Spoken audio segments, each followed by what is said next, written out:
All right, Jen. Well, thank you so much for joining our Saltivation podcast today. We look really forward to this conversation. So thank you for being here. Great. Thank you so much for having me. So just to get started, what is your background and how did you actually get into lobbying? Great. That's a fun question. I'm a Colorado native, and I really did not anticipate a career in legislative lobbying at the state level. So I went to CSU from 1995 to 1999, and Go Rams. go Rams. So during that time, I got involved in university government, and I originally wanted to be a physical therapist and realized I'm really terrible at science. And so I decided to go open option and take a bunch of tests about what I was good at, and at one point in time decided to switch to political science and did an internship in 1998 at the state capitol and fell in love with the state legislative process, and the rest is history. I basically never left the Capitol, and here I am, almost, 25, 30 years later. So yeah, I love it. Wow. So then we'll take a step back from there, but not everyone knows what a state lobbyist does. So how do you describe what you do? That's also a great question. So I like to say that it's about policy and not politics. The state legislature is very different than everything you hear and see on your national media. Our state legislators get along really well, and party is not as important as it is at the federal level. So lobbyists are really an integral part of the process. We are what I would call targeted communications. And like a lot of businesses hire communications or PR folks to help them communicate with the press, lobbyists really help businesses, nonprofits, other organizations communicate with the state legislature. And so we're helping deliver those messages to those 100 legislators, 35 in the Senate, 65 in the House, the governor, his staff, and the executive branch of the government. So it's really just targeted communication. And there are two types of lobbyists. There's what we call in-house lobbyists. So those folks work for a specific organization or company. Most lobbyists, maybe a nonprofit or a specific company. Those are in-house lobbyists. And then there are what we call contract lobbyists, like myself, who have a variety of different clients representing those different organizations on a contract basis, like myself. So if you were an in-house lobbyist, like say for Coors Brewery, I mean, the only way to support someone like you at an in-house level is to have a fairly large budget, right? And it'll be a larger company that's dealing with more issues. Plus, you're one state specific. Are you lobbying across anywhere besides the state of Colorado? I am not at this time. At particular times in my career, I had other clients that had a regional presence. At one point in my career, I was in-house at two different points in my career. I started out with a nonprofit representing people with intellectual and developmental disabilities. And I did that for about 4.5 years. And then I was also in-house with Coors Brewing Company, and I did state and local government affairs for them. So there's a lot of companies that have state and local government affairs, and there's a lot of companies and organizations that have somebody in that in-house role that might have multiple states. So I still have Molson Coors as a client, and I report into someone in-house in that company who has multiple states. I think he has like 11 states now. And they don't have a contract lobbyist in every one of those states. They some state legislatures maybe aren't as active or they don't have a footprint in those states, and so those in-house lobbyists can monitor those states digitally.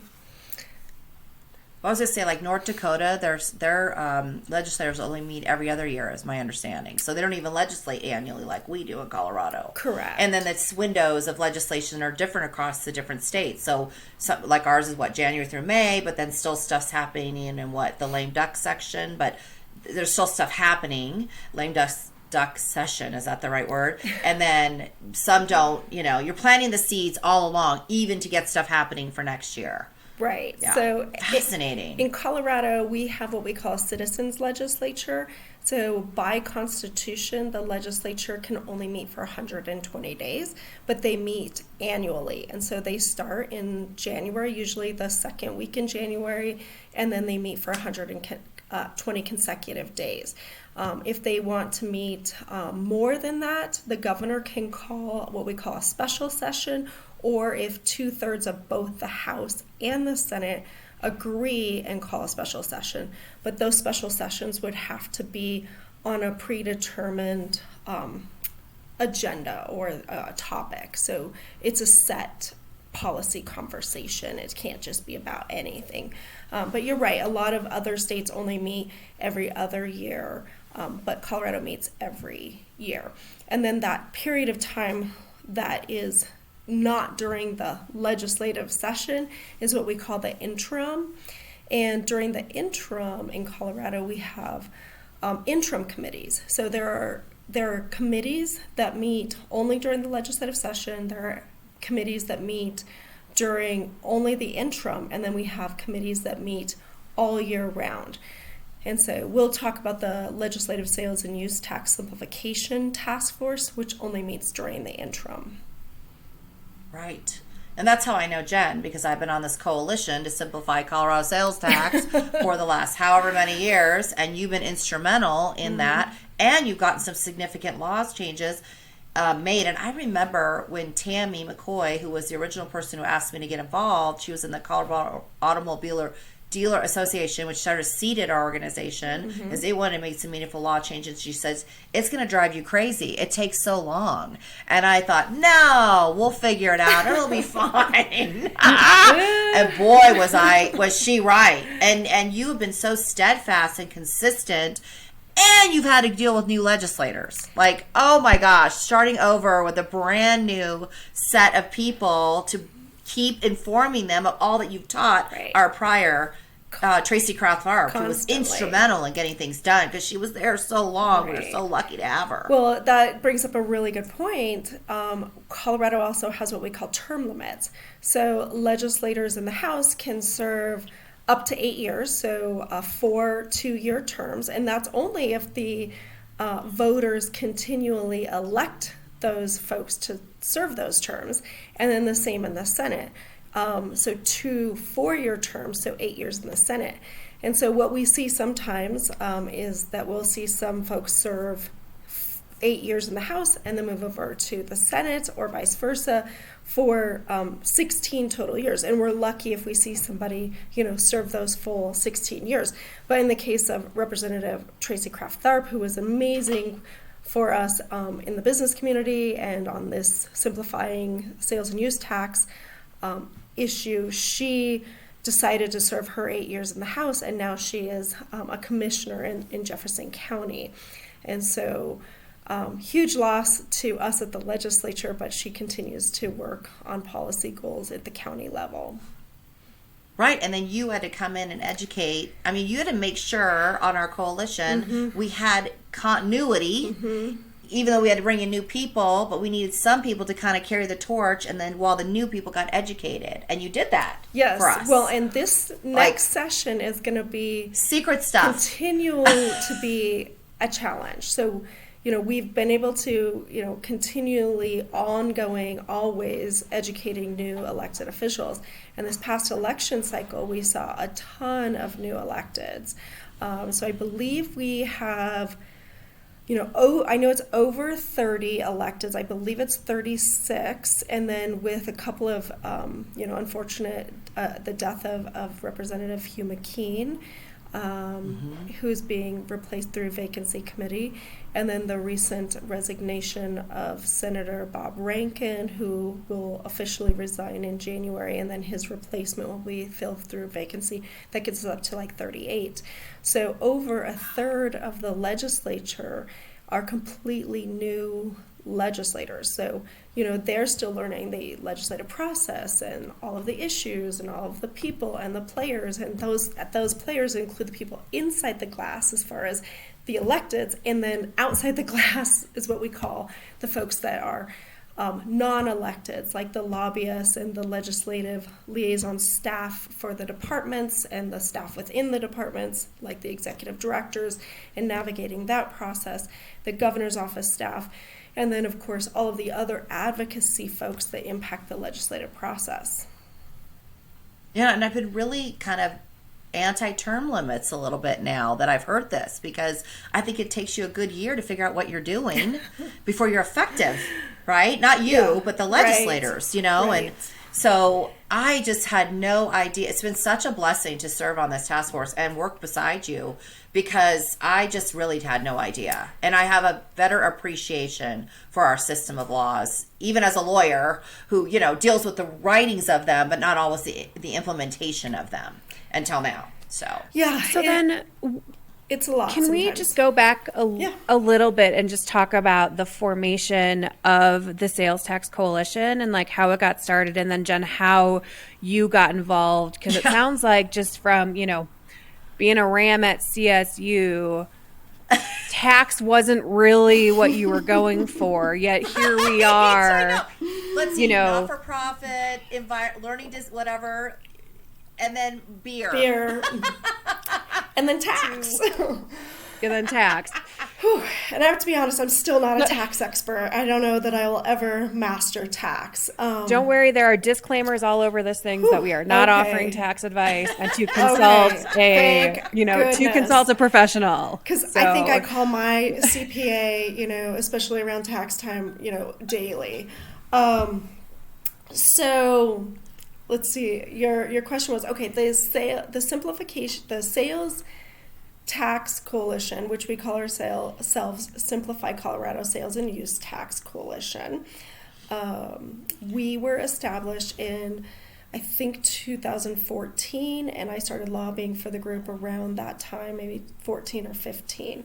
And we'll put a link to our website with this podcast, so Simplify Colorado Sales and Use Tax Coalition. We'd love for more organizations to get involved. So we have been, working on trying to simplify Colorado's overly complicated sales and use tax system since then. And one of the biggest successes that we have had, and we'll talk about a couple of those, is in 2016 we created the Legislative Sales and Use Tax Simplification Task Force, which is a mouthful. Because you got to have a group, you got to have something, and then you got to have a group within the something to make the things happen. Right. Yeah. To teach the people. Yep. And honestly, in like 2014, 15, 16, when we started doing all of this, there were a lot of people who said, I've been working on this for 20, 30 years, and good luck, you're never going to get anywhere. Never going to happen. Never going to happen. Yep. And now if you go to our website, we have made significant progress, but we still have a long way to go. And that's okay, because how do you eat an elephant? One bite at a time. And we got a lot more all the time to go. So in 2016, we created what we call the Legislative Simplification Task Force. And it created a task force with the leadership of Representative Tracy Kraft-Tharp of pulling together legislators, so two legislators from the House, two from the Senate, so a Republican and a Democrat from each chamber, and then members from the business community, CPAs, local governments, including the municipal level as local governments and county governments. And when we first pulled these groups together, it was like firecrackers. These folks did not want to have the conversation. We did not want to be in the same room together. But you know what? We have finally started getting, everybody gets along now. We're having really great conversations. We have passed some really significant legislative reforms, including one of the biggest things we've passed is the creation of the SUT system. And we can talk a little bit about that. In 2019, Senate Bill 19006, we created the SUT system. So for those of you who don't know what that is, it's the sales and use tax filing system within the Colorado Department of Revenue, which is creating a system for businesses and local governments to work together. Kind of our vision is to have this online portal or hub for local governments, the state, and businesses to all have one place to file their sales and use taxes. And we created that in 2019 through an RFP process. And that process, we're continuing to enhance that even in 2023 with legislation. So, well, it's taken the cities. So we have, just maybe for our guests, we have 70 home rule cities, right? They all have a separate government, and that's by our Constitution, which is why nobody really wanted to touch it. But we, you know, if you look at America, there's 50 states, 46 have a sales tax, and the largest states in our nation do not have a home rules. California, Illinois, New York, Florida, Texas. They are all state filed. So all the cities and counties are collected and remitted. The numbers are put into the state system, and then the state is in charge of getting that money to all those local governments. They still have a tax structure. It's just not a separate filing. And so it is being done in, you know, the largest populated states in our nation. Now, mind you, that may have something to do with they have more resources. They can build it. There's a lot of humans. They got to deal with it. We're a very small state population-wise, and we have some of this Wild West mentality. But you know, I think people said, it can't be done. There's no trust. We don't trust the state. But people are starting to see with technology getting better and better, they are seeing it happen. And there are some hiccups, but we're seeing more compliance, which makes it better for business because it's supposed to be a voluntary system,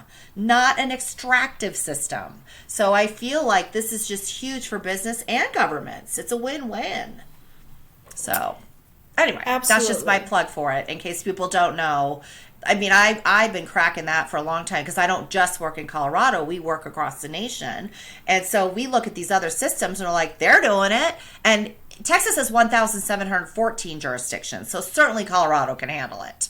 So, but you know, it's technology, it's mentality, it's how things were set up, it's how things were done. It's hard to pivot, but we're getting that pivot because of the SUT system. I remember sitting in these meetings because I was part of that evaluation process. So one of our city representatives, like, I thought you hated us, he says to me. And I'm like, I don't. I'm on your side. I'm trying to get people compliant. He goes, I didn't know that. And now I think he sees me very differently, not as an adversary, but as a collaborator. And I think it's exactly what you said. Do you remember in the beginning, I don't know, you sat through all the meetings. I remember a bunch of mayors coming in. Remember, all the mayors were like, please don't change it. We rely on our home rules. We need this. We need this. And now we're like, no, it's not going to take away your authority. It's just going to make you have more resources. So, cool. And not hit people over the head for not complying. Yep. And that's a really good point. And I should have mentioned this earlier. You know, the mission of our coalition is to reform Colorado's complicated sales tax system with these goals to fairness, simplicity, and predictability for business.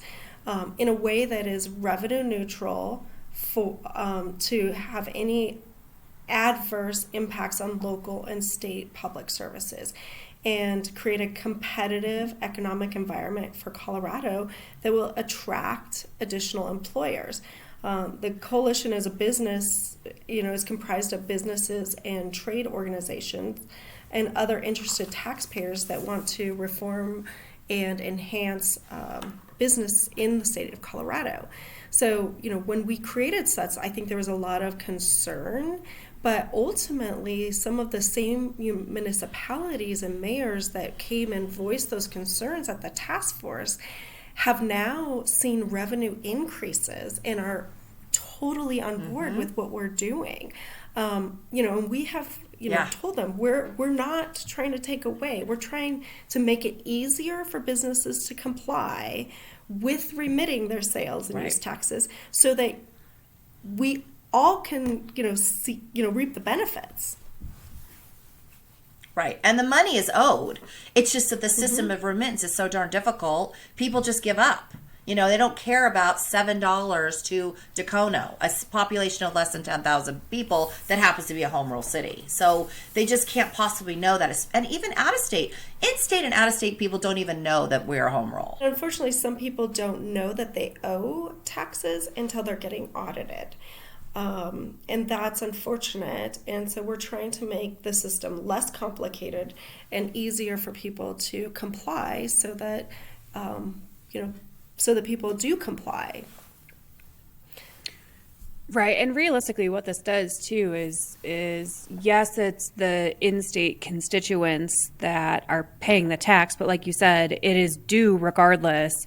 But also it's those, out-of-state vendors that, Colorado gets a piece of, and there's trickle down. So to the extent that we can just, make it easier, the general view of taxpayers isn't such that they won't do it, but they just need to know how, and they need to have a mechanism that's easy enough to understand to make it happen. Absolutely.